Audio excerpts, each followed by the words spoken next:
Andhra, Telangana and NRI Christian matches కోసం రిబ్బెకా matrimony మీ perfect match కోసం ఇప్పుడే కాల్ చేయండి.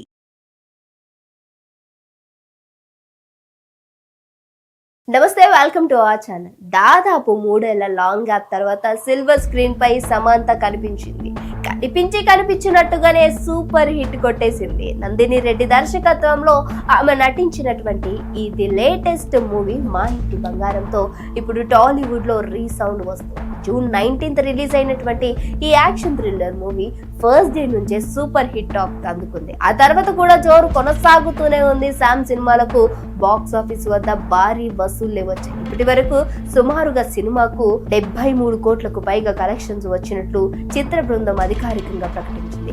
ఇక ఓవర్సీస్ లోను మా ఇంటి బంగారం సినిమాకు రికార్డు కలెక్షన్స్ వస్తున్నాయి. అక్కడ ఇప్పటికే ఈ మూవీ కలెక్షన్లకు $2 మిలియన్ల క్రాస్ చేసిందని ఈ మూవీ టీం చెప్పుకోవచ్చు. ప్రస్తుతం పోటీగా సినిమాలేవి లేకపోవడంతో శామ్ సినిమాకు ఇంకా భారీ కలెక్షన్స్ వస్తూ ఉన్నాయి. ఇదే క్రమంలో చాలా మంది శామ్ సినిమాలను ఓటీటీలో కూడా చూడాలని ఎదురు చూస్తూ ఉన్నారు. ఈ నేపథ్యంలో మా ఇంటి బంగారం సినిమా ఓటీటీ రిలీజ్ పై సోషల్ మీడియాలో ఇక ట్రెండింగ్ అయినటువంటి అప్డేట్ కూడా వస్తుంది. అంటే మా ఇంటి బంగారం మూవీ డిజిటల్ స్ట్రీమింగ్ హక్కులను ప్రముఖ ఓటీటీ సంస్థ జియో హాట్స్టార్ సొంతం చేసుకున్నట్లు తెలుస్తుంది. ఇందుకోసము నిర్మాతలకు భారీ మొత్తమే అందించినట్లు తెలుస్తుంది. థియేటర్ కు రన్ పూర్తయిన తర్వాత 4 నుంచి 6 వారాల తర్వాతనే సినిమాలను ఓటీటీలోకి తీసుకురావాలని డీల్ కుదుర్చుకున్నట్లు తెలుస్తోంది. ఈ లెక్కన చూసుకుంటే జూలై లాస్ట్ వీక్ లో కానీ ఆగస్టు మొదటి వారంలో కానీ సమంత సినిమా స్ట్రీమింగ్ కు వచ్చేటువంటి అవకాశం ఉందని తెలుస్తుంది. త్వరలోనే మరింత క్లారిటీ రానుందని తెలుపుకొచ్చారు.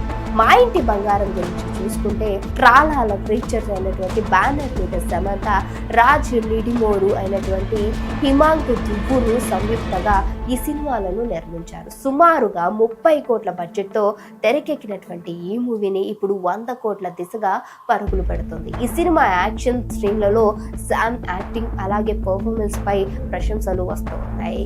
ఇలాంటిది చూసుకుంటే ఈ మూవీ సక్సెస్ మీట్ లో శామ్ బేబీ బంప్ వైరల్ కావడంతో ఆమె తల్లి కాబోతుందనేటువంటి న్యూస్ నెటిజన్లు చక్కర్లు కొట్టింది.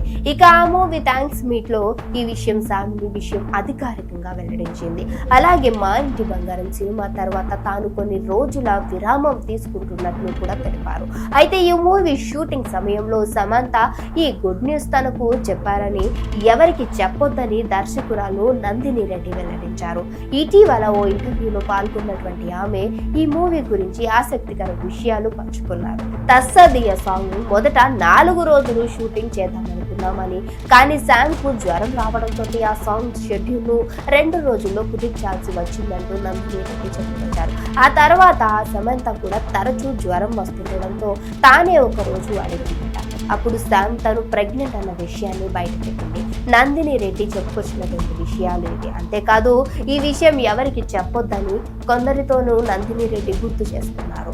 సమంత ప్రెగ్నెంట్ అని తెలియగానే తాను డాన్స్ మాస్టర్ దగ్గరకు వెళ్ళి ఆమెకు ఆరోగ్యం బాలేదని, తనతో ఎక్కువ రిహార్సల్స్ చేయించొద్దు అని చెప్పుకొచ్చిందట నందిని గారు.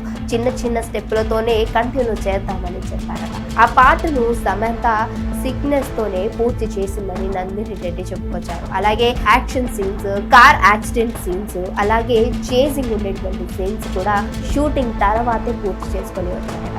అంటే ఎప్పుడు అంటే ఆల్మోస్ట్ 3-3:30 సమయంలో నీడ ఉన్నప్పుడు ఆ షూటింగ్స్ అన్ని కూడా చేశారు. అవి ఎక్కువగా ఒత్తిడి కారకుండా చూసుకున్నామని నందిని రెడ్డి చెప్పుకొచ్చారు. అంటే మూవీ స్టార్టింగ్ నుంచి ఎండింగ్ వరకు కూడా ఎవరికి ఈ విషయం తెలియదు, కానీ ఒక్క నందిని రెడ్డి గారికి మాత్రమే తెలుసు అని, అందుకనే ఆవిడని చాలా జాగ్రత్తగా చూసుకున్నామని, సో ఎక్కడ కూడా ఆవిడ ప్రెగ్నెంట్కి ఇబ్బందికరంగా ఉండకుండా మా ఇంటి బంగారం సినిమా షూటింగ్ అంతా కదా పూర్తి చేసుకొని ఈ రోజు ఆల్మోస్ట్గా 73 కోట్లకు పైగా మూవీ అనేది బడ్జెట్ వెళ్ళడం అనేది చాలా ఆనందకరంగా ఉందని చెప్పుకొచ్చారు. ఆల్మోస్ట్ 33 కోట్లతోటి తీసినటువంటి ఈ మూవీ ఇంకా 73 కోట్లకి వెళ్ళడం అనేది కూడా చాలా ఆశ్చర్యం అలాగే ఆనందంగా ఉందని కూడా వెల్లడించారు. సో ఈ మూవీ గురించి అలాగే ఈ స్ట్రీమింగ్ గురించి, సమంత ప్రెగ్నెంట్ గురించి, ఆవిడ యొక్క సీన్స్ గురించి మీరేమనుకున్నారనేది మస్ట్ అండ్ షుడ్గా కామెంట్ చేయడం మర్చిపోకండి. ఇంకో వీడితో మళ్ళీ కలుస్తాం. చూస్తూనే ఉండండి అవర్ ఛానల్.